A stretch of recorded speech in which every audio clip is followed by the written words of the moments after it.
ब्राह्मण बाबू के आंगना में चानन घन गछिया ताही तार कोइली घमसान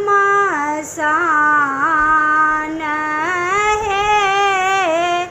ब्राह्मण बाबू के आंगना में चानन घन गछिया ताही तार कोइली घमसान है। काटब चानन गाछ बेढ़ब आंगनमा छूटी जाता कोइली घमसान हे। कान लगली खीज लगली बन के कोयलिया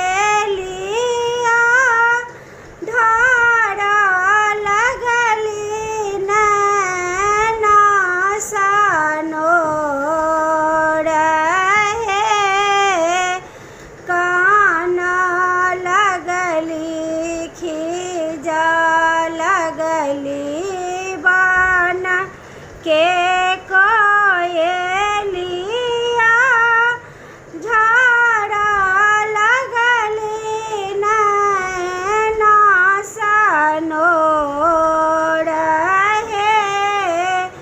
जोने कानो जोने खीजो बन के कोयलिया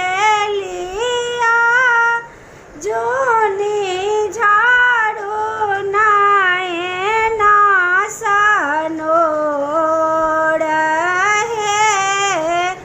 सोने समाढ़ाए बकोइले तोर दोनों पखिया रूपे समाढ़े बदोनों थोड़ है।